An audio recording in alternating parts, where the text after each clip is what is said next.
अस्सलामुअलैकुम। खबर और तज्जिया में खुशामदीद। मैं सना कहवान, प्रोग्राम में मेरे साथ मुजम्मिल सरवर्दी साहब। मुजम्मिल साहब बहुत शुक्रिया।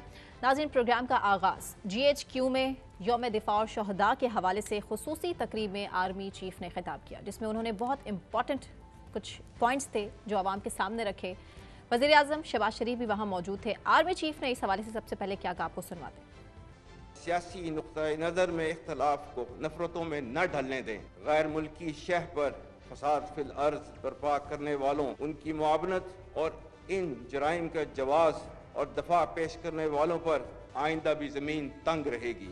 हम इनको जहाँ पाएंगे इनकी सरकोबी करेंगे। दहशतगर्दी के फैलाव में जिन बैरूनी ताकतों का हाथ है, मैं उन्हें भी बावर कराना चाहता हूँ कि फौज पाकिस्तान और पाकिस्तानी अवाम अपनी सालमियत का दफा करना जानते हैं। सर, बैरूनी ताकतों को सीधी धमकी नहीं, पहली सियासी नज़र में इख्तलाफ को नफरतों में ना डलने दें। देखिए, उन्होंने पाकिस्तान की सियासी क़यादत को मशवरा दिया। वैसे तो तहरीक इंसाफ वाले कहते रहे हैं कि आर्मी चीफ बाप होता है, न्यूट्रल हो जाए। नहीं होते। आर्मी चीफ बाप होता है। बाप तो न्यूट्रल नहीं होता ना। बाप न्यूट्रल कैसे हो सकता है? बाप तो बाप होता है, बाप न्यूट्रल कैसे हो सकता है? तो बाप को ही हदायत नसीहत करने का हक हासिल होता है ना। तो ये बात तो उन्होंने कौम के बाप के तौर पे की है ना, कि आप सियासी नज़र के इख्तलाफात को नफरतों में ना डालें, कि सियासतदानों ने जो आपस में नफरतें पैदा की हुई हैं उसको ख़त्म करें। तो ये तो एक फादरली फिगर के तौर पे उन्होंने मेरे ख्याल में बात की है। तो आर्मी चीफ के तौर पे तो मेरे ख्याल में नहीं की, फादरली फिगर के तौर पे बात की होगी, क्योंकि आर्मी चीफ तो नहीं सियासतदानों को ये बात कह सकते। लेकिन बहरहाल उन्होंने बात ठीक की है। वो अब हम इस बहस में चले जाएंगे कि आर्मी चीफ ये बात कर सकता है या नहीं कर सकता, उनकी डोमेन है या नहीं है, उनको कहनी चाहिए थी या नहीं कहनी चाहिए थी। वो उस पर तो काफी लंबी बात कर सकते हैं, लेकिन वो खान साहब कर देते हैं। खान साहब कर देते हैं। वो न्याला जेल से उन्होंने कहा था ना कि घर में जब कोई एक बिगड़ जाए तो फिर उस पर तनकीद बनती है। तो इसलिए मेरे ख्याल में पहली बात तो उन्होंने पाकिस्तान के पॉलिटिशियंस को यौम दिफा पे मशवरा दिया है कि आपस में जो आपके इख्तलाफात हैं उनको नफरत तक ना लेकर जाएं। ठीक है ना। आज बानी PTI ने इसको रिस्पॉन्ड किया है, वो हम बाद में उस रिस्पॉन्स पर भी आ जाते हैं। और वज़ीर आज़म ने भी यही बात की। आजकल वज़ीर आज़म और आर्मी चीफ जो है ना एक जैसी बातें कर रहे हैं और एक साथ काफी जगहों पर नजर आ रहे हैं। उन्होंने कहा गाली या गोली किसी मसले का हल। शहबाज शरीफ ने कहा गाली या गोली किसी मसले का हल नहीं। और आर्मी चीफ ने कहा खतरात पैदा करती है। आर्मी चीफ ने कहा इख्तलाफात को नफरत तक ना लेकर। तो अब ये कैसे होगा? एक कदम आगे तो बढ़ के रियासत और हुकूमत दोनों मैसेज तो दे रहे हैं, लेकिन मसला सिर्फ अडियाला से। अच्छा, वो अडियाला वाले की भी बात कर लेते हैं। पहले ज़रा ये कि दहशतगर्दी के हवाले से उन्होंने बड़ा मसला है पाकिस्तान का बड़ा उन्होंने कैटेगोरिकल बात की है। और उन्होंने कहा है कि जो लोग बाहर से भी मतलब मैं बावर कराना, उन्होंने कहा है कि दहशतगर्द जिन बैरूनी ताकतों का भी उन्होंने जिक्र किया। हाँ जी, उनको वाज़ेह पैगाम दे दिया है। उनको भी पैगाम दे दिया। अभी उसमें वो पैगाम दे रहे हैं जो बाहर से डिजिटल दहशतगर्दी को भी दे रहे हैं मेरे ख्याल में। डिजिटल दहशतगर्दी को भी दे रहे हैं, और जो बाहर लॉबिंग हो रही है जिसमें US कांग्रेस का और ये सारा कुछ है, UK पार्लियामेंट, उस सारे को भी मेरा ख्याल है उन्होंने इसी में ही एड्रेस किया है। इसी में ही सारा कुछ है। दरिया को गूजे में बंद किया। किसको कहेंगे हैं? किसको कहेंगे? चांदी है, ज्यादा तो नहीं है जिनको कह रहे हैं। कोई किस को क्या मुराद? 4-5 10 लोग ही हैं जो ये सारा तूफान मचा रहे हैं, ज्यादा तो नहीं है। तो बहुत भरे पड़े हैं ना। आजकल आप देखें साग डार साहब ने यौम दिफा पे लंदन में खिताब किया, कोई एहतजाज नहीं हुआ। सुकून है, ऐसी बात नहीं है। वो उस वक्त चूँकि गवर्नमेंट ऑफ पाकिस्तान, इमरान खान साहब उसको इनकरेज करते थे तो आपको वहाँ नजर आते थे। अब डार साहब के जाने पे कुछ है, कुछ भी नहीं है। तो इसलिए मेरे ख्याल में वो माहौल नहीं है। आप किसी ने उनको यहाँ पकड़ा तो, लेकिन आर्मी चीफ और का जो नेशनल हारमोनी का पैगाम है उसको आज बानी PTI ने रिस्पॉन्ड किया है। हाँ जी। और उन्होंने क्या कहा है? उन्होंने बहुत अहम बातें कही हैं इमरान खान साहब ने। और उन्होंने कहा है कि जो नहीं उन्होंने जो कहा है ना कि नैब तरमीम है ना, वो तबाही का रास्ता है, और अपनी चोरियां माफ करवाकर कौम से कहते हैं कि आप कुर्बानियां दें। नहीं छोड़ें, आप ना टॉपिक से हट जाती हैं। नहीं, मैं मेन लीड नहीं आप टॉपिक देखिए। उन्होंने कहा कि आर्मी चीफ ने नफरतें कम करने का बयान दिया है। मुअद्दबाना बात करता हूं कि नफरत आपकी वजह से है, नफरत तो आपकी तरफ से कम होनी चाहिए। उन्होंने आर्मी चीफ से कहा है कि आप मेरे लिए नफरत कम करें। देखें, उन्होंने कहा है, कल तो वो वैसे आर्मी चीफ को ललकार रहे थे, अब उनका पता नहीं लगता, एक दिन ललकार रहे होते हैं, एक दिन मुअद्दबाना दरखास्त करना शुरू हो जाते हैं, एक दिन कह रहे होते हैं मैं छोड़ूंगा नहीं, अगले दिन कह रहे होते हैं भाई बहुत दरखास्त है, मुअद्दबाना। दोनों रंग हम बानी पीटीआई के देखते हैं, और एक दिन कुछ होता है, एक दिन कुछ दरखास्त एक तरफ से है तो दूसरी तरफ से भी है। और नहीं, उन्होंने कहा है कि आर्मी चीफ ने नफरतें कम करने का बयान दिया है, मुअद्दबाना बात करना चाहता हूँ कि नफरत आपकी तरफ से कम होनी चाहिए। मतलब वो ये कह रहे हैं कि मैं आपसे बात करना चाहता हूँ, आप मुझसे बात नहीं कर रहे, लगता है आपको मुझसे नफरत है, तो आप अपनी नफरत मुझसे कम करें और मेरे से बात करनी शुरू कर दें। 9 मई को एक साइड पे रखें। हैं? और 9 मई को एक साइड पे रखें और मेरे से बात करनी शुरू कर दें। जो मुझे समझ आई है आज की जो बानी पीटीआई का जवाब है आर्मी चीफ की, उसका कि उन्होंने कहा है कि मैं तो जी आपसे बात करने के लिए तैयार हूँ, मैं तो आपसे नफरत है। आपने कहा सबसे बड़ा मसला अडियाला का है, अडियाला तो मुअद्दबाना दरखास्त कर रहा है। और उन्होंने तरीकाकार भी बता दिया है कि नफरत कैसे कम करनी है। उन्होंने कहा कि इस वक्त नैब जनरल आसिम मुनीर के मातहत है, मेरा इस मुल्क में जीना मरना है, बाहर नहीं जाऊंगा, और अशराफिया में से किसकी प्रॉपर्टी या पैसा बाहर नहीं है, ये मुझे बता दें।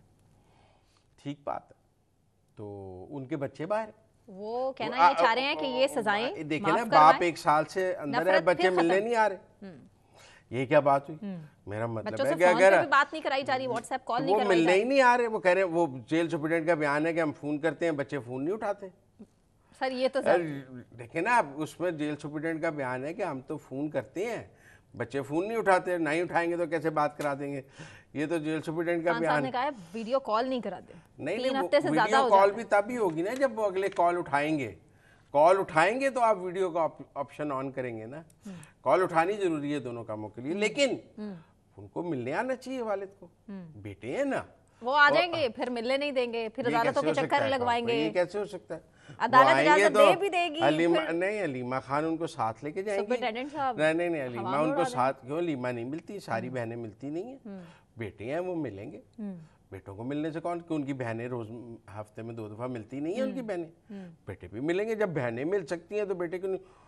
अब तो कल आपको पता है इस्लामाबाद हाई कोर्ट ने लोकल कमीशन मुकर्रर कर दिया है। हाँ जी, कि जी वकला जो शिकायत कर रहे थे कि जी इन वकला को 10 मिनट के अंदर इमरान खान से मुलाकात तन्हाई में कराई जाएगी। वो कहते हैं धूप में खड़ा रहते हैं। अच्छा नहीं, पाकिस्तान के किस कैदी के लिए ये किया गया है? किस कैदी के लिए पाकिस्तान की अदालत ने आज तक ये हुक्म जारी किया है जो बानी पीटीआई के लिए किया है? या तो वकला वकालतनामा साइन कराना हो ना, तो वो कहते हैं बाहर दे जाएं, अगले दिन आकर लेके जाएं। पाकिस्तान के किस कैदी को जेल में वकीलों से इस तरह मिलने की इजाजत है जिस तरह बानी पीटीआई को इजाजत है? तो फिर ये इंसाफ का दोहरा मयार है ना, इसीलिए इसको अदालती सहूलतकारी कहा जाता है कि आपने अनप्रेसिडेंटेड, जिसकी कोई अदालती नजीर भी नहीं है, आपने लोकल और उस लोकल कमीशन को 10,000 रुपये भी दिए जाएंगे इस बात को देखने के लिए कि इमरान खान साहब की मुलाकात ठीक हो गई है या नहीं हो गई है। तो इसके बाद वो कहते हैं कि इससे ज्यादा बेहतरीन इंसाफ किसी को क्या मिल सकता है। मोहसिन नकवी साहब को भी याद किया उन्होंने। मोहसिन नकवी साहब और आसिम मुनीर साहब उनके पेट टॉपिक्स हैं, इनके बगैर उनकी कोई गुफ्तगू नहीं मुकम्मल। नवाज शरीफ साहब को तो वो कहते हैं ना कि आसिम मुनीर साहब और नवाज शरीफ के दरमियान लंदन एग्रीमेंट के बाद पीटीआई पर जुल्म किया गया। भाई वो ये बताएं 9 मई के बाद से पहले कोई जुल्म था? 9 मई से पहले तो जमान पार्क में पेट्रोल बम भी मारे जाते थे तो कुछ नहीं होता था। आप मेरी बात है, पुलिस की वैन को भी आग लगा देते थे तो कुछ नहीं होता था। हुआ तो 9 मई के बाद है ना। नवाज शरीफ तो अक्टूबर में आए, सितंबर में, तो अब उसके बाद भी कुछ नहीं हुआ। ये तो 9 मई तो उससे पहले हो चुका था, और 9 मई से के को इमरान खान साहब फॉल्स फ्लैग ऑपरेशन कहते हैं। 22 अगस्त का जलसा कह रहे हैं कि जी मुझसे मिन्नतें करके मनसूख करवाया गया था और यकीन दहानी कराई थी, 8 सितंबर का जलसे कराएंगे। ये क्यों मानी? रुकावटें डाल रहे हैं। इन्होंने मिन्नतें क्यों मानी? मतलब बाकी ये बात इन्होंने क्यों माना? अच्छा, वो ब्लफ था। मतलब आप मेरी बात समझे ना, मैं मासूम, मुझसे मना लिया, ये क्या बात हुई? आप ना मानते, आप कहते नहीं मैंने जलसा करना है। तो फवाद चौधरी साहब भी कहते बड़े मासूम है, बड़े मासूम है ना। तो इसलिए मेरे ख्याल में कि ये आज बानी पीटीआई का, बहरहाल ये चूँकि आर्मी चीफ की गुफ्तगू और वो इंटरेस्टिंग था। तो मैंने कहा आपको बता दूं कि ये इंटरेस्टिंग है, लेकिन अगला हफ्ता भी पाकिस्तान में बहुत इंटरेस्टिंग है, लेकिन तहरीक इंसाफ में तब्दीलियां भी बहुत हैं। अच्छी चीज़ है ये। क्या सेक्रेटरी जनरल के ओहदे से उमर अयूब साहब को हटाकर सलमान अकरम राजा का आ जाना, मतलब जो पार्टी के अंदर इख्तलाफात थे वो एटलीस्ट ख़त्म होंगे इससे, जो ये समझ रहे थे कि अब सारी जो अथॉरिटी है उमर अयूब साहब के पास है। रऊफ हसन साहब के भी ओहदे की तब्दीली की खबरें आ रही हैं। मैं आपको एक बात बताऊं, अथॉरिटी उसके पास होगी जिसके पास पार्लियामान होगा, जो लीडर ऑफ द अपोजिशन होगा। देखिए गंडापुर के पास अथॉरिटी क्यों है, वो वजीर आला है। अगर वो वजीर आला ना हो तो केपी के सिर्फ पीटीआई के सदर हो तो कोई उनकी बात माने। इसलिए मैं समझता हूँ अथॉरिटी तो ओहदे की वजह से। और अब जो सलमान अकरम राजा साहब को सेक्रेटरी जनरल बनाया गया ना, उसकी वजह यह है कि पीटीआई के पास पंजाब में कोई क़यादत नहीं है इस वक्त। वो अच्छी ऑप्शन नहीं है, सलमान अकरम राजा साहब अच्छी ऑप्शन नहीं है। हाँ बहुत अच्छी ऑप्शन है, पूछे क्यों? कोई और क़यादत करने के लिए तैयार नहीं, क्योंकि गिरफ्तारी का खौफ है। जो एमएनए हो गए हैं ना, वो समझते हैं हमने कौमी असम्बली में तकरीर कर दी, हमने अपना हक अदा कर दिया, हमने कौमी असम्बली में एहतजाज कर दिया, हमने अपना हक अदा कर दिया, हमें सड़कें गर्म करने की ज़रूरत नहीं है। पंजाब के जो एमएनए जीते हुए हैं ना, शेख वकास अकरम, लतीफ़ खोसा, जो भी लोग जीते हुए हैं, वो ये कहते हैं कि हमें क्या ज़रूरत है सड़कें गर्म करने की, हम पार्लियामान गर्म रखेंगे। अब सड़कें कौन गर्म करे? अवाम। अच्छा नहीं, उनके पीछे लीडर तो चाहिए। तो गंडापुर अहमद अजहर साहब गायब हैं, असलम इकबाल गायब हैं, बाकी अंदर हैं। कोई जो भी उनके गायब होने के पीछे भी बड़ी कंट्रोवर्सी है। बहरहाल आना चाहिए। अब पहले तो शंदाना वगैरह ने कहा कि इमरान खान ने कहा सब पेश हो जाएं, हाँ जी, लेकिन उन्होंने कहा ये तो ट्रैप कर रही हैं, उनको गिरफ्तार कराना चाहते हैं। लेकिन मेरा ख्याल है सलमान अकरम राजा को टेक्निकली सेक्रेटरी जनरल बनाया गया है और कहा गया है कि वो पंजाब को एक्टिव करें। हाँ जी। और एक के जी चूँकि वो लॉयर हैं, वो सुप्रीम कोर्ट के वकील हैं, लिहाजा उनको गिरफ़्तार करना ज़रा मुश्किल होगा।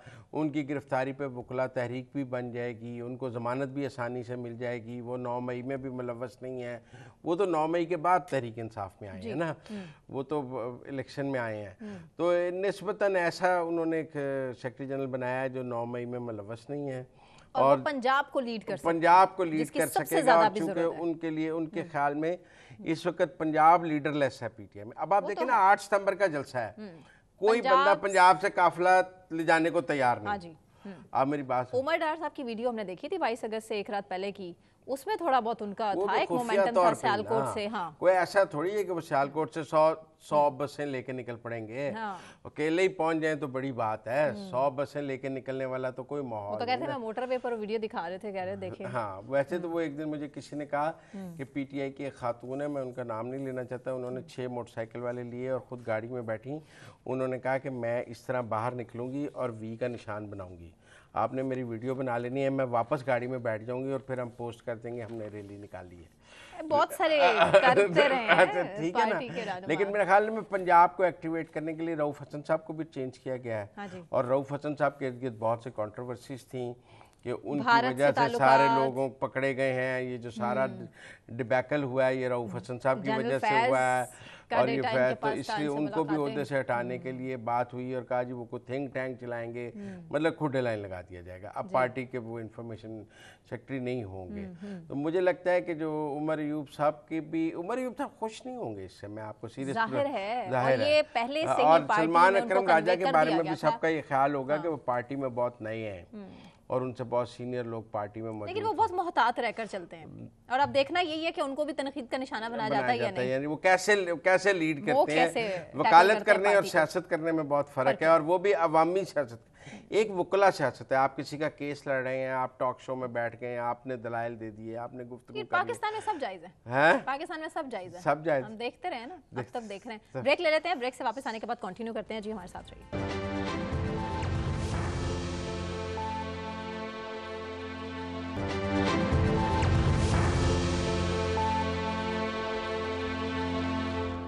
वेलकम बैक नाजरीन, और अब बात करेंगे तहरीक इंसाफ के जलसे के हवाले से। 8 सितंबर का दिन अली अमीन गंडापुर भी इस हवाले से खूब गरजे और बरसे और उन्होंने कहा कि जलसा तो 8 सितंबर का जरूर होगा और ये किसी का बाप भी नहीं है जो कि इस जलसे को रोक सके। इसी पर बात करेंगे। मुजम्मिल सॉलवर्दी साहब स्टूडियोज में मेरे साथ मौजूद हैं। लिहाज अली सीनियर तज्जियाकार हैं, उन्होंने भी हमें ज्वाइन किया है। जावेद सोमरो साहब हैं, ब्यूरो चीफ हम न्यूज़, उन्होंने भी हमें ज्वाइन किया है। Thank you so much for joining us. Javed Soomro साहब, सबसे पहले आप ही की तरफ आएंगे, आपसे जानना चाहेंगे जलसागाह में आप इस वक्त मौजूद हैं, कल जलसे के लिए अभी तक तैयारियां क्या मुकम्मल हो चुकी? जो सामान उठा लिया गया था इंतजामिया की तरफ से, क्या वो जलसागाह वापस पहुंच चुका? जी देखें, यहाँ पे जहाँ इस जगह में मौजूद हूँ, ये संजानी में, ये हमेशा यहाँ पर एक मवेशी मंडी लगती है। दोनों जुड़वा शहरों के जो मकीन हैं वो ईद कुर्बान के ऊपर यहाँ आकर मवेशी जो है वो ख़रीदारी करते हैं। फिर ईद कुर्बान पे उन मवेशियों को जो है उनकी कुर्बानी की जाती है। तो इस मवेशी मंडी संजानी पे इस वक्त अगर मेरे कैमरामैन हैं हारून नसीर, वो मेरे अगर लेफ़्ट साइड पे अब आप दिखाएं तो ये जो जलसागाह है, इस जलसागाह के ऊपर जो है देखें अभी ये सरफेसिंग की जा रही है। ये जो ज़मीन है ये थोड़ी सी जिगजैग है, ऊपर नीचे है, तो लेकिन इसको फ्लैट करने के लिए, इसका सरफेस ठीक करने के लिए यहाँ पर क्रेनें मौजूद हैं। इसको ठीक करने की मुकम्मल तौर पर कोशिश की जा रही है ताकि जो ज़मीन है सरफेस हो जाए और जो पाकिस्तान तहरीक इंसाफ के कारकुनान हैं जो कल यहाँ पर आएंगे तो उनके लिए यहाँ पर जो है एक फ़ायदा ये होगा कि ज़मीन यहाँ पर फ्लैट होगी और उनको बैठने में, उनको खड़े होने में यहाँ पर ये आसानी पैदा करने के लिए जो यहाँ पर ज़मीन को सरफेस करने का काम है इस वक्त जारी है। और अगर मेरे कैमरा में दिखाएं राइट साइड पे, तो मेरे राइट साइड पर यहाँ पर उनका जो पूरा जो इको साउंड सिस्टम है, पूरा जो साउंड सिस्टम है यहाँ पर मौजूद है। और इसके अलावा स्टेज बनाने के लिए जो क्रेनें हैं और इसके अलावा जो कंटेनर्स हैं यहाँ पर, वो भी यहाँ पर लगाए जा चुके हैं ताकि उस कल जिस तरह से जैसे जैसे एक टाइम गुजरता जाएगा तो ये तमाम जो कंटेनर्स हैं उसी हिसाब से लगा दिए जाएंगे। और ये बताया जा रहा है कि पाकिस्तान तहरीक इंसाफ ने मीडिया के लिए अलग एक जो कंटेनर्स के ऊपर एक इंक्लोजर बनाना है जहाँ पर से मीडिया जो है अपनी कवरेज कर सकेगा। तो इस वक्त भी हम यहाँ पर देख रहे हैं कि मुख्तलिफ सियासी कायदीन जो हैं पाकिस्तान तहरीक इंसाफ के, जिसमें बिशारत राजा हैं, आमिर डोगर हैं और बाकी दीगर जो क़यादत है, वो भी यहाँ पर आहिस्ता आहिस्ता पहुँच के यहाँ पे कारकुनान के साथ इस तैयारियों के हवाले से वो यहाँ पर मालूमात दे रही है। जावेद सुमरो, ये जो जलसागाह है इसमें कोई कुर्सियां भी लगाने का प्रोग्राम है? कितनी कुर्सी लगा रहे हैं और कितने लोग इस जलसागाह में आए तो ये पुर हो जाएगी? मुजम्मिल साहब, मैं यहाँ अगर इस जलसागाह को देखूँ तो जलसागाह मुझे जो माजी के पाकिस्तान तहरीक इंसाफ के जो जलसे हैं या उनकी जलसागाहें होती रही हैं वो इससे कुछ ज़्यादा बड़ी हमें नज़र आती रही हैं। जैसे अगर डी चौक देखा जाए या जो 23 मार्च की परेड यहाँ इस्लामाबाद में जो परेड ग्राउंड में होती है वो भी ग्राउंड दिया जाता है पाकिस्तान तहरीक इंसाफ को। और वो याद है जो है बानी PTI हैं, उन्होंने जो एक साइफर लहराया था वो उसी ग्राउंड पर लहराया था और उसी ग्राउंड पर लहराने के बाद वो भी ग्राउंड जो है उन्होंने देखा था। तो ये उन दोनों तीनों ग्राउंड से जो है ये छोटा ग्राउंड है और ये हमवार भी नहीं है। ये बिल्कुल एक ऐसा है, कहीं एक ढलान है, कहीं चढ़ाई है, कहीं ढलान है। फिर भी कितने लोग आ जाएंगे तो इसमें ठीक करने के लिए जो इनकी लोग कितने आ जाएंगे यहाँ पे? 10,000, 20,000, 50? अंदाजा जो ये है, अंदाज़ा जो मैं यहाँ पर एक लगा सकता हूँ तो इस जो है ग्राउंड के अंदर 20,000 से ज़्यादा लोग जो है वो आ सकते हैं। और तमाम ये एक और चीज़ मैं आपको यहाँ पे वाज़ेह करूँ कि इस ग्राउंड पर आने के लिए जो GT रोड से बिल्कुल साथ ये मुल्क का ग्राउंड है, अगर हम पेशावर से आएँ तो ये बिल्कुल GT रोड के साथ आ जाता है राइट साइड पे। तो इसके अंदर आने के लिए भी पुलिस ने जो है बाकायदा तौर पर नाके लगाए हुए हैं। हम भी आए हैं यहाँ पर ये कवरेज करने के लिए, तो हमें भी उन्होंने रोका, हमसे पूछा कि कौन है, कहाँ जा रहे हैं। जब हमने उनको अपनी शनाख्त बताई तो उन्होंने फिर हमें अंदर आने दिया। और हम अब जो है देख रहे हैं तो यहाँ पे इस वक्त भी तो वैसे तो जलसा है कल 8 तारीख को, लेकिन लोग जो हैं कमोबेश यहाँ पर आ रहे हैं और देख के तैयारियाँ देख के वापस जा भी रहे हैं। तो आपका ख्याल है अगर कल नाके हों तो फिर 20,000 लोग तो नहीं आ सकेंगे? अगर रोड ब्लॉक हो जाए या कुछ हो जाए, पंजाब से आने के लिए GT रोड को रोक दें तो फिर पंजाब से नहीं आ सकेंगे और KP से ही रास्ता रह जाएगा फिर आने का। देखिए जी, आपने बात बिल्कुल दुरुस्त कही है कि अगर KP से आकर अटक पुल पर उनका रास्ता रोक दिया गया तो ज़ाहिर है फिर कारकुनान यहाँ नहीं पहुँच सकेंगे। इसी तरह अगर पुलिस ने, हम अगर देखें तो पिंडी से रवात वाले टी चौक के ऊपर उन्होंने अगर नाके लगा के यहाँ पर आने से मना कर दिया, या 26 नंबर चुंगी है वहाँ पर उन्होंने नाके लगा कर इनको आने से रोक दिया, तो जाहिर है फिर यहाँ पर वो उस तरह की स्ट्रेंथ जो है पाकिस्तान तहरीक इंसाफ जिसके दावे कर रही है वो स्ट्रेंथ यहाँ नहीं पहुँच सकती। लेकिन अगर कारकुनान चाहेंगे तो कारकुनान यहाँ पर पहुँचेंगे, और कारकुनान की जाहिर है उनको यहाँ पर पाकिस्तान तहरीक इंसाफ का ये दावा है कि उनके तकरीबन हज़ारों लाखों की तादाद में जो उनके कारकुनान हैं वो कल यहाँ पर पहुँचेंगे और वो अपनी जो सियासी ताकत का मुजाहरा है वो कल यहाँ पर करेंगे। अच्छा, लिहाज अली साहब के पास चलते हैं। केपी में लिहाज साहब वो कहते हैं सारा दारोमदार केपी पर है, तो गंडापुर साहब कितने लोग, लाखों लोग, हजारों लोग, 10 लाख, 5 लाख, केपी से कितना बड़ा समुंदर संजानी जहाँ मेरा दोस्त जावेद सुमरो खड़ा है पहुंच जाएगा कल? बहुत शुक्रिया मुजम्मिल साहब।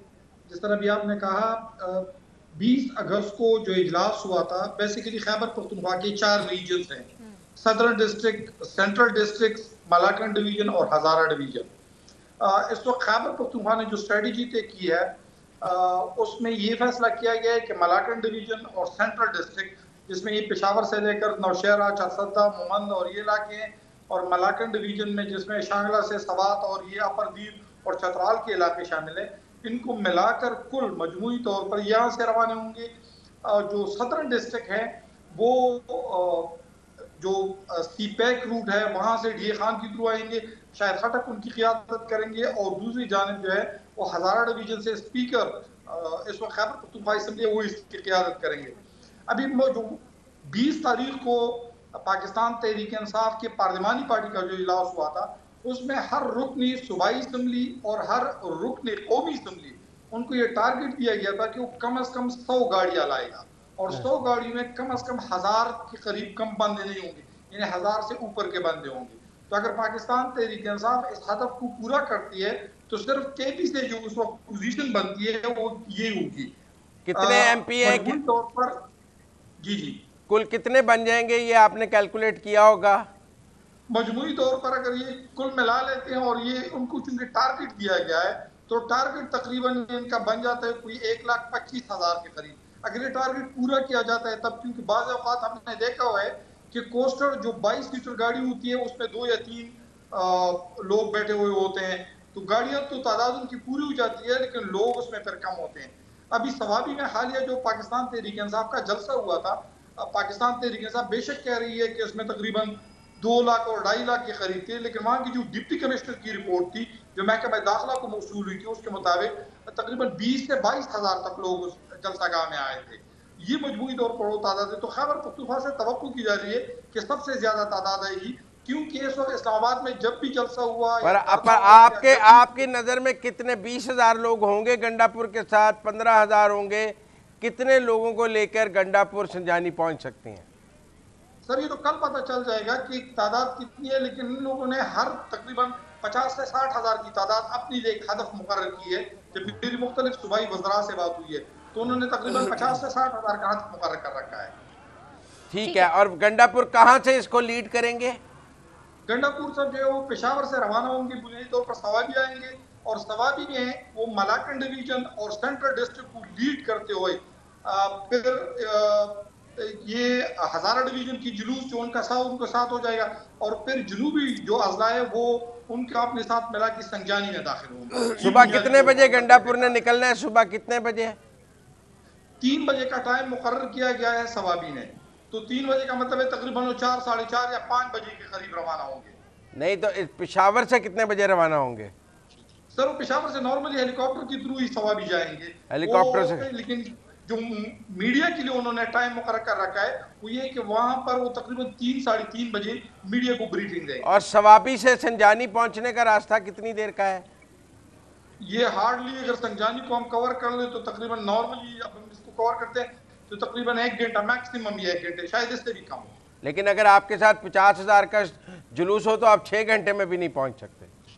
ये तो है, लेकिन नॉर्मली यही हो रहा है क्योंकि कुछ सारे लोग तो यहाँ ऐसे नहीं होंगे कि यहाँ पे रुकेंगे, क्योंकि बेशतर लोग रवाना भी होंगे। लोगों को भी पता होता है कि अगर अली अमीन गंडापुर के काफिले में रवाना होंगे, क्योंकि मोटरवे इसकी 3 ट्रैक्स है, अगर 4 भी हो जाए, वो कच्चे वाला ट्रैक भी इस्तेमाल किया जाए तो इतनी गाड़ियां तो नहीं चल सकती, बेशतर लोगों ने पहले भी पहुंचना होता है। जिस तरह अगर आप देख लें जो 21 अगस्त वाला या 22 अगस्त वाला प्रोग्राम था जो तरनौल के करीब था, उसमें कई सूबाई वज़रा पहले पहुंच चुके थे। अगर आप देखा जाए तो उस वक्त शायद खटक और मुतअद्दिद लोग जो थे वो गिरफ्तार भी हो चुके थे वहां पर। ठीक।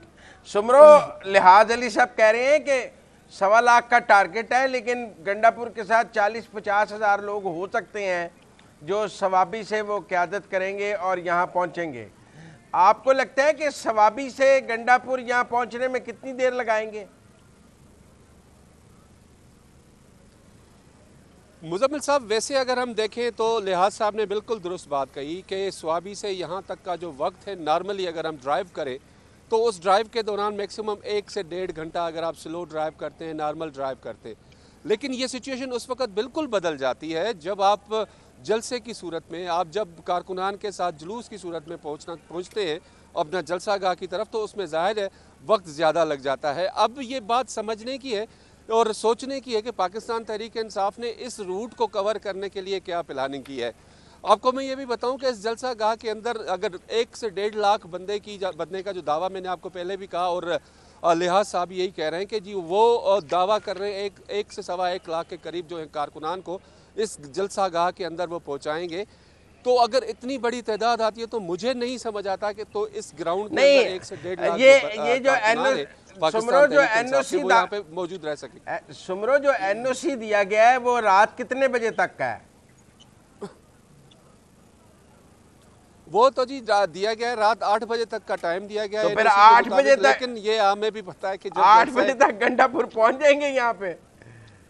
मुझे लगता है वो रात 11 बजे पहुंचेंगे। नहीं, जो जिस तरह से बिल्कुल आप वाली बात में इसे डिनाई नहीं करूँगा। फिर अली अमीन गंडापुर साहब ये पहुँचेंगी रात 10 बजे के बाद, और उसके बाद ही जाकर कहीं जलसा शुरू होगा, फिर रात 12-1 बजे तक जाएगा।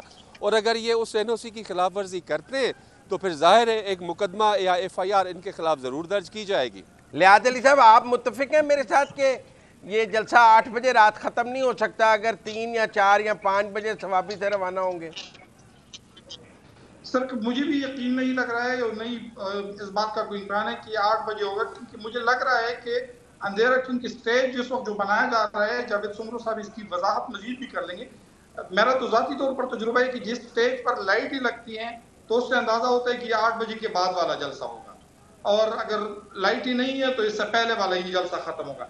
अब अगर देख सकते हैं तो FIR वगैरह तो कटेंगी भी, और पाकिस्तान तहरीक इंसाफ चाहती भी यही है। सवाबी की जलसे में भी उन्होंने यही कहा था कि बेसिकली हमारे बहुत सारे कारकुनान जो थे वो मोटरवे पर फंस गए थे। अब मोटरवे पर फंस गए थे तो आपको ये भी मुज़म्मिल साहब की बात में कि जो जुनूबी अजला वाला होगा शायद वो, और इसके अलावा जो हज़ार डिवीजन है वो पहले पहुंच जाए, यहाँ से लाखों लोग को तो। अच्छा, फिर लिहाज साहब एक और बात मैं आपसे पूछना चाहता हूँ, ये जो इख्तलाफात हैं, देखिए ना, आतिफ खान तो नहीं चाहेगा कि गंडापुर की गुड्डी चढ़ जाए और जलसा कामयाब हो जाए, शंदाना नहीं चाहेंगी। जो गंडापुर का मुखालिफ ग्रुप है वो गंडापुर को नाकाम करने के लिए जलसा नाकाम करने की कोशिश नहीं करेगा, क्योंकि PTI की पार्लिमानी पार्टी में तो सब बंदे तो नहीं लेकर आएंगे। जो लोग गंडापुर को नाकाम करना चाहते हैं वो क्यों बंदे लाएंगे? मुज़म्मिल साहब, आतिफ खान को भी इल्म है, शानदाना गुलजार को भी इल्म है, और शकील खान को भी इल्म है कि इस वक्त अली अमीन अकेले नहीं है, उसके पीछे इमरान खान है। सुमरो, पंजाब से आने के लिए मुकम्मल आज़ादी है यहाँ पे?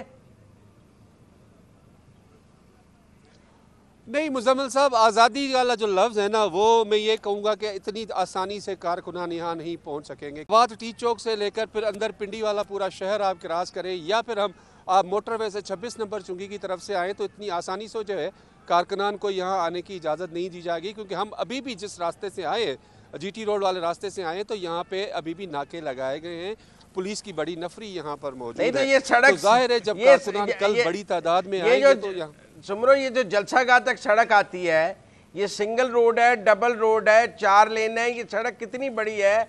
और ये रवात से जो अंदर सड़क आएगी, ये कितने किलोमीटर अंदर आना है इस जलसा गाह में आने के लिए? देखें, 26 नंबर चुमकी से अगर कारकुनान आते हैं तो फिर उनको ऊपर टर्न करके यू टर्न करके ऊपर पुल पे आना पड़ेगा, और पुल के बाद ये फिर डबल रोड बन जाती है, और ये 4 रोया लाइन एक तरफ की है। इसी तरह हम अगर स्वाबी और पेशावर की तरफ से, अटक की तरफ से रोड देखें जो GT रोड है वो भी जो है वो 4 रोया है, और जगह जगह जो है वैसे ही चूँकि GT रोड है तो जगह जगह ख़राब है, टूटी हुई है। लिहाजा इस सूरत हाल को हम देखें तो अगर कारकुनान जहाँ से भी आएंगे, जिस भी पार्टी की आदत के साथ वो आएंगे, तो उनको टाइम ज़रूर लगेगा। और मेरा ये अंदाज़ा है कि ये जलसा जो है वो रात 11 बजे 10 से 11 बजे से पहले मुकम्मल नहीं होता। और यहाँ पर यह भी बताया जा रहा है कि जी लाइटिंग का सिस्टम, मैंने आपको जैसे मेरे कैमरामैन ने दिखाया आपको कि यहाँ पर उन्होंने बाकायदा तैयारी की रखी है। जो माजी में 2014 के वक्त अगर आपको याद हो, जो उस वक्त एक इको साउंड सिस्टम या जो साउंड सिस्टम उस वक्त जो DJ चलाते थे, DJ बट जिनका ताल्लुक लाहौर से है, उनको ही आज दोबारा इस जलसे के लिए उनको हायर किया गया है और उनकी खिदमात दी गई हैं। लिहाजा अब कल पाकिस्तान तहरीक इंसाफ की क़यादत जो है पार्टी कारकुनों का जो जज्बा है उसको बरकरार रखने के लिए, उसको बढ़ाने के लिए इस सारे सिस्टम का ज़ाहिर है एक जलसे की अपनी एक नफ्सियात होती है, उसको कोशिश की जाएगी कि यहाँ जो जलसा है। लिहाज साहब, ये जो उमर अयूब साहब को हटाया गया है, मैं आपसे पहले बात कर रहा था शंदाना गुलजार की नाराज़गी, PTI KP में इतने इख्तलाफात, उसका तादाद पर असर पड़ेगा या तादाद पर उसकी वजह से कोई असर नहीं पड़ेगा? सर, यहाँ पर पाकिस्तान तहरीक इंसाफ का कोई वोट भी उमर अयूब, शानदाना गुलजार, तैमूर जगड़ा, अली अमीन का नहीं है। ये सारा वोट सिर्फ इमरान खान का है। पार्टी जिस साइड पर होगी वर्कर उसी साइड पे होगा। माजी में ये तजुर्बा ज़ियाउल अफरीदी कर चुके हैं और उनकी मकबूलियत का उन्हें 2018 में अंदाजा हो गया कि मेरी कोई मकबूलियत थी, जो मकबूलियत थी वो बल्ले के निशान की वजह से थी। इस वक्त सब जो है वो जलसे में शिरकत करेंगे। जो महलाती साजिश होती है, जो कॉरिडोर की साजिश होती है, वो जारी रहेंगी और वो पार्टी के अंदर होती रहेंगी। लेकिन इस वक्त अमली तौर पर जो पाकिस्तान तहरीक इंसाफ की मरकजी क़यादत है वो सिर्फ, मैं कह रहा हूँ कि सिर्फ खाके हैं। मजमूई तौर पर इस वक्त पाकिस्तान तहरीक इंसाफ की जो ड्राइविंग सीट पर बैठा हुआ है वो अली अमीन गंडापुर है, वही फैसले कर रहा है, इमरान खान से भी वही मिल रहा है और पार्टी के मुतालिक भी वही फैसले कर रहा है। जी ठीक है। लिहाज KP से बिल्डोजर, क्रेन, शेलिंग से बचाव का सामान भी लेकर आ रहे हैं। इसके साथ ही साथ अभी हमें जो इतलात मिल रही हैं कि KP हुकूमत का रेस्क्यू एहलकारों को भी ढाल बनाने का फैसला सामने आया है। क्या किसी तसादुम की शक्ल में ये सब कुछ हो सकता है या पहले ही इनके बैक ऑफ द माइंड ये चीज़ चल रही है कि कुछ ना कुछ हालात आउट ऑफ कंट्रोल हो सकते हैं कल जलसे में? इस तसादुम का खतरा जो था वो अगस्त के महीने में तो था, लेकिन सितंबर के महीने में मुझे नहीं लग रहा कि यहाँ पर इस वक्त कोई खतरा होगा। मुझे लग रहा है कि यहाँ पर जितनी भी फैसले होंगे जितना भी स्मूथली हो जाएगा, क्योंकि अगस्त के महीने में तवक्को की जा रही थी कि कंटेनर वगैरह लगेंगे और इस मुताबिक जो फैसला होगा। पाकिस्तान तहरीक इंसाफ को जो 2016 में एक जुलूस निकाला था परवेज खटक साहब ने, उसकी तरह उन्हें मुश्किलात का सामना होगा। अब भी क्रेन और ये चीजें बाकायदा तौर पर लाई गई हैं, लेकिन मुझे नहीं लग रहा है कि उनकी कोई जरूरत पड़ेगी। हाँ, रेस्क्यू वर्कर जो वो नॉर्मली यूज किए जाएंगे। जी नहीं, पर ये क्रेनें तो स्लो कर देंगी ना काफिले को। अगर आप आगे करें, आगे हैं वो सर साइड पर रहेंगे। अगर रुकावट ही होंगी, क्योंकि कुछ वर्कर तो आगे जाएंगे, उनको पता चल जाएगा कि रुकावट ही कहाँ पर है। अगर रुकावट ही होंगी तो फिर क्रेन आगे जाएंगी। नहीं, पर अगर क्रेन यहाँ बहुत पीछे रह जाएगी, यहाँ बहुत आगे होगी, दरमियान में तो क्रेन नहीं ना हो सकती। सर पता चल जाता है ना, रास्ता तो ऐसे भी नहीं होगा कि पूरा रास्ता बंद होगा। इनको वर्कर से पता चल जाएगा कि कुछ वर्कर्स को आगे भेजेंगे कि मूड क्या है इनका। अगर रास्ता स्मूथ हुआ तो फिर मुझे नहीं लग रहा है कि वर्कर्स को ये क्रेनों को यूज करें। क्रेन पे सवाल ही नहीं रहेगी। सुमरो साहब कह रहे हैं पंजाब के रास्ते बंद कर दिए जाएंगे और KP के रास्ते खुले रखे जाएंगे। पंजाब से काफिले आने नहीं दिए जाएंगे और KP से आने दिए जाएंगे। ये स्ट्रेटजी है। बज़ाहिर तो मुज़म्मिल साहब, बज़ाहिर तो यही लग रहा है कि पंजाब जो रास्ते होंगे पंजाब से वो बंद किए जाएंगे, क्योंकि हुकूमत यहाँ पर पाकिस्तान मुस्लिम लीग नून की है और इसके अलावा पाकिस्तान तहरीक इंसाफ की हुकूमत है, वो पेशावर में है, खैबर पख्तूनख्वा में। तो ज़ाहिर है एक फ़र्क तो ज़रूर आएगा, क्योंकि ज़्यादा कारकुनान जो हैं वो पाकिस्तान तहरीक इंसाफ के खैबर पख्तूनख्वा से आएंगे और जो ब्रीड है, जो यहाँ पर जो कारकुनान है पंजाब के अंदर या इस्लामाबाद कैपिटल के अंदर देखा जाए तो वो भी यहाँ पर पहुँचने की कोशिश करेंगे। तो जाहिर है जो कारकुन होता है उस कारकुन को मुख्तलिफ आखिरी सवाल सुमरो होता है, इस्लामाबाद किसी भी तरीके से पहुँचना चाहे तो वो पहुँचेगा। सुमरो, इस्लामाबाद का क्या माहौल है? इस्लामाबाद के लोग आएंगे? देखिए, इस्लामाबाद के अंदर जो है ना पाकिस्तान तहरीक इंसाफ के कारकुनान हैं वो बहुत ज़्यादा चार्ज हैं और जो ख़ास तौर पर इस वक्त यूज़ किया जा रहा है सोशल मीडिया ग्रुप्स का कि ताकि कारकुनान को चार्ज करके हर सूरत में उन सोशल मीडिया ग्रुप्स के अंदर इंडिविजुअली तमाम कारकुनान को ये कहा जा रहा है कि आप हर सूरत ये 8 जो सितंबर का जलसा है यहाँ वफाकी यानी कि इस्लामाबाद के अंदर जो मौजूद कारकुनान हैं उनको लाया जा रहा है। और ये इजाज़तनामा भी इस्लामाबाद पाकिस्तान तहरीक इंसाफ के जो कारकुनान हैं आमिर मुगल साहब हैं उनको ये इजाज़तनामा मिला है और उन्होंने उस इजाज़तनामे के ऊपर साइन किया हुआ है कि वो फॉलो करेंगे उसके तमाम के तमाम जितनी भी जो टर्म्स एंड कंडीशंस है उसको फॉलो करेंगे। लिहाजा एक माहौल जिस तरह से देखा जाए तो वो बिल्कुल चार्ज है, लोग यहाँ पर आने के लिए तैयार हैं। अब देखते हैं कल क्योंकि अभी 24 घंटे हैं इस जलसे को शुरू होने में, तो देखते हैं कि कहाँ तक किस हद तक कारकुनान इस ग्राउंड में पहुँचते हैं। Thank you so much Javed Surmu sahab, लिहाज अली साहब आपका भी शुक्रिया। मुज़म्मिल साहब ब्रेक ले लेते हैं, ब्रेक से वापस आने के बाद कंटिन्यू करेंगे, हमारे साथ रहिए।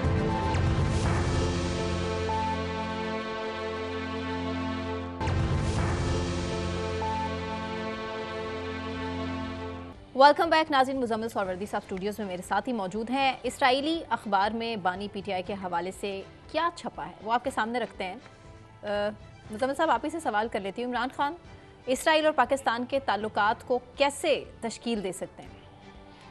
अच्छा, ये एक ब्लॉग है और ये एक आज़रबाईजान की लिखा है और इस अखबार में पेड ब्लॉग्स भी छपते हैं। हाँ जी, कोई भी पैसे देकर इस ब्लॉग को छपवा सकता है। तो अब ये ब्लॉग प्रो इमरान लोगों ने छपवाया है या एंटी इमरान लोगों ने छपवाया है, ये देखें ना, ये एक सवाल रह गया ना। ठीक है ना, लेकिन एक बात है, आर्टिकल छपा है और पीटीआई में से किसी ने इसकी तरदीद ही नहीं की, किसी ने इसके ऊपर कोई रद्दमल ही नहीं दिया, किसी ने कहा ही नहीं कि ये गलत है, हमारा इसराइल से कोई ताल्लुक नहीं है। इंटरनेशनल मीडिया की जीनत तो रहते हैं खान साहब, किस की बात की क्लैरिफिकेशन करेंगे? देखिए मेरी बात सुनिए, ये इसराइल का मामला है, यहूदी का मामला है। अब तक तो इसकी वजाहत और तरदीद आ जानी चाहिए थी कि हमारा इस आर्टिकल से कोई ताल्लुक नहीं है। और ये बानी पीटीआई के खिलाफ एक प्रोपेगेंडा और मजमूम मुहिम है। फौरन इसकी पीटीआई को क्लैरिफाई नहीं करना चाहिए था। हुकूमती प्रेस कॉन्फ्रेंस भी नहीं आई अभी तक। नहीं, हुकूमती तो आई हैं। अच्छा, हुकूमती आई हैं, हुकूमत तो इसको पीटीआई के साथ जोड़ रही है। अच्छा, और बानी पीटीआई के साथ जोड़ रही है। उन्होंने तो इसराइल खान भी कहना शुरू कर दिया है। अच्छा, ऐसे ट्वीट्स भी मैंने देखे हैं जिसमें इसराइल खान भी कहना शुरू कर दिया है। और उन्होंने कहा है कि अब जो यूएस कांग्रेस की करारदाद है उसमें भी चूँकि प्रो इसराइल कांग्रेसमैन ने वोट डाला, तो वो ये कह रहे हैं कि अब खान साहब उन्हें कह रहे हैं कि अगर मैं आ गया तो मैं इसराइल को तस्लीम कर लूँगा। तो इसीलिए जो प्रो इसराइल लॉबी है अमेरिका में वो भी खान साहब की हिमायत कर रही है। यहूदी एजेंट, तालिबान खान, इसराइल खान और क्या क्या कुछ बाकी ठीक है ना।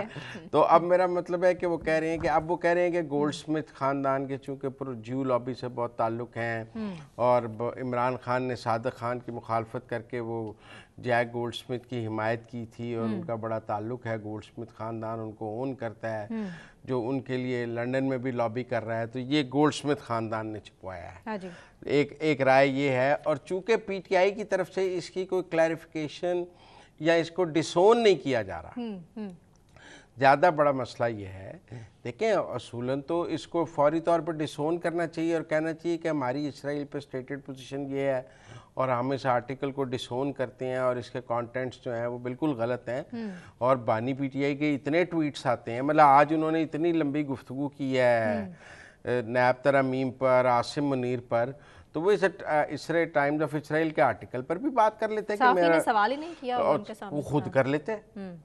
आपका मतलब है बाकी सवालों के वो खुद बात कर लेते, या उनका ट्वीट आ जाता, या barrister Gohar Omar Ayub press conference कर देते, शिबली फराज कह देते, पार्टी पीटीआई के ऑफिशियल ट्विटर हैंडल से इसकी वजाहत आ जाती। तो ऐसा लग रहा है जैसे तहरीक इंसाफ इस आर्टिकल को ओन कर रही है। मेरा ये मौक़िफ़ है कि मैं ये नहीं कह रहा ये तहरीक इंसाफ ने छुपाया या एंटी तहरीक इंसाफ ने छुपाया, लेकिन मैं ये ज़रूर कह रहा हूँ कि पीटीआई इसको ओन कर रही है और इसके ऊपर उनकी जो खामोशी है वो नीम रजाबंदी की है। पाकिस्तान और इसराइल के दरमियान जो ताल्लुकात हैं उसको तश्कील देने के लिए इमरान खान साहब ही फ्रंट फुट पर आ सकते हैं और इमरान खान साहब मौजूद तरीन शख्सियत हैं जो ये काम कर सकते हैं। तो अब मौजूद तरीन शख्सियत अगर बानी पीटीआई हैं और इसराइल टाइम्स ऑफ इसराइल में ये आर्टिकल है, तो ये वेस्ट को क्या सिग्नल्स दिए जा रहे हैं इस वक्त, चूँकि जो गज़ा में हो रहा है और जो इसराइल इस वक्त कर रहा है और जो उसके ऊपर दुनिया पूरी में बहुत कम एहतजाज हो रहा है, लेकिन बहरहाल एक गुस्सा तो इसराइल के ख़िलाफ़ मौजूद है।